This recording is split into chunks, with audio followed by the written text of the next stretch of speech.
Coucou, j'espère que vous allez bien. Bienvenue dans ce nouveau vlog un peu d'amour. J'espère sincèrement que vous allez bien. Aujourd'hui, j'avais envie de vous partager un message qui est: ne vous entourez pas, ne restez pas connectés, ne cherchez pas à comprendre des personnes qui n'arrivent pas à s'exprimer en vrai. C'est-à-dire, ils pensent des choses, ils se plaignent de certaines choses et ils ont le droit, d'accord? Mais leur action ne montre pas qu'ils vont vers la liberté, vers cette expression, vers ce qui a du sens pour eux. Ces personnes-là sont bloquées dans leur schéma. Ces personnes-là sont bloquées dans leurs croyances et ne pensent pas du tout qu'ils peuvent avoir un impact à la hauteur qu'ils sont aujourd'hui. Parce qu'ils se sous-estiment.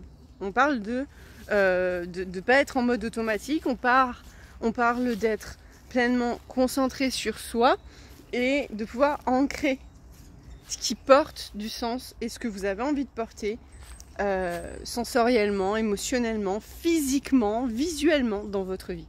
Donc je parle de vivre votre vie. Si vous faites partie des personnes, et certainement que si vous regardez cette vidéo, vous êtes un peu comme moi, donc vous avez envie de vivre, vous avez envie d'être libre, vous avez envie de vous donner les moyens de passer au niveau suivant dans votre vie. Donc vous avez envie de mettre en place un système de croissance, d'accord? Et pour ce faire, il faut savoir ce qui porte du sens pour vous et de le porter. Ça veut dire de passer à l'action, de créer un plan d'action, d'accord?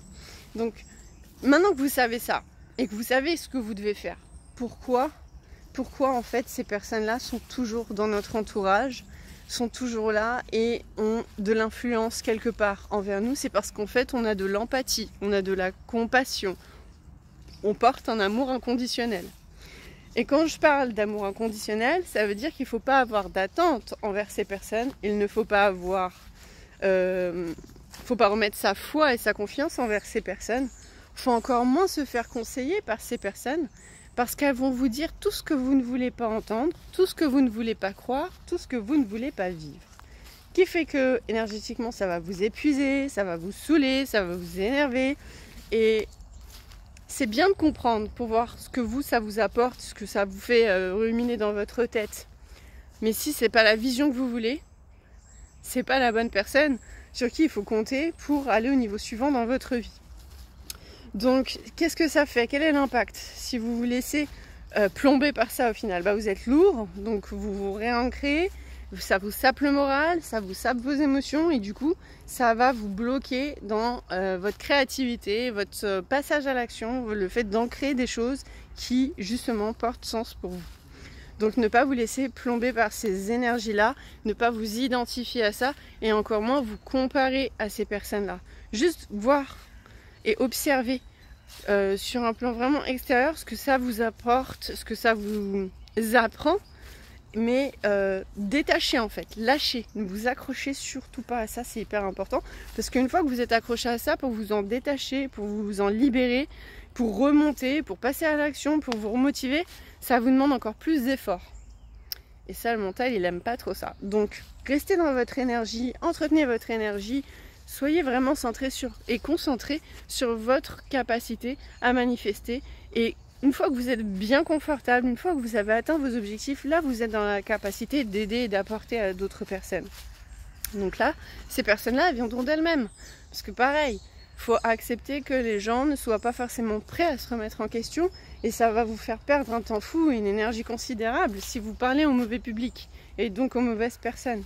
Donc le mieux, c'est d'attendre que ces personnes-là aient envie, même pas d'attendre, de les laisser en fait avoir envie de s'apercevoir par elles-mêmes qu'au bout d'un moment, il faut se bouger les fesses. Voilà, c'est tout. Je tenais à vous partager ça parce que c'est comme les collaborations. Travailler avec quelqu'un qui n'a pas la même vision, la même vision, ça veut dire le même objectif que vous, ça peut aussi vous freiner dans vos relations et dans l'aboutissement de votre projet à vous. Même si c'est une collab et que vous pensez que vous êtes forte, etc. Si vous partez avec quelqu'un qui est en dissonance cognitive avec vous, alors il n'y a pas fusion, d'accord?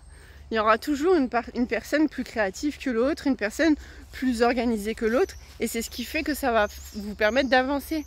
Mais si la vision, l'objectif, la com, l'expression, elle va pas dans la même vision, c'est pas dit que vous obteniez votre résultat. Je parle de la vision commune de votre projet. Donc voilà ce que j'avais envie de vous partager ce matin. Si vous avez des questions, dites-le moi en commentaire, si ça vous parle, si ça vous parle pas, s'il y a quelqu'un dans votre entourage qui justement vous plombe votre énergie, vous démotive, vous empêche de passer à l'action. On appelle ça les relations toxiques, mais moi j'aime pas trop utiliser ce terme-là. Je dirais plutôt que c'est de la démotivation et qu'il faut apprendre à couper le fil, il faut apprendre à s'en détacher, il faut apprendre à observer plutôt qu'à s'identifier à ça, parce que c'est ce qui peut se passer quand on est dans l'émotionnel, quand on est dans la compassion, etc. et dans l'amour, hein, l'amour inconditionnel. Donc voilà, je vous fais des bisous et puis je vous dis à bientôt pour une nouvelle vidéo. Ciao ciao.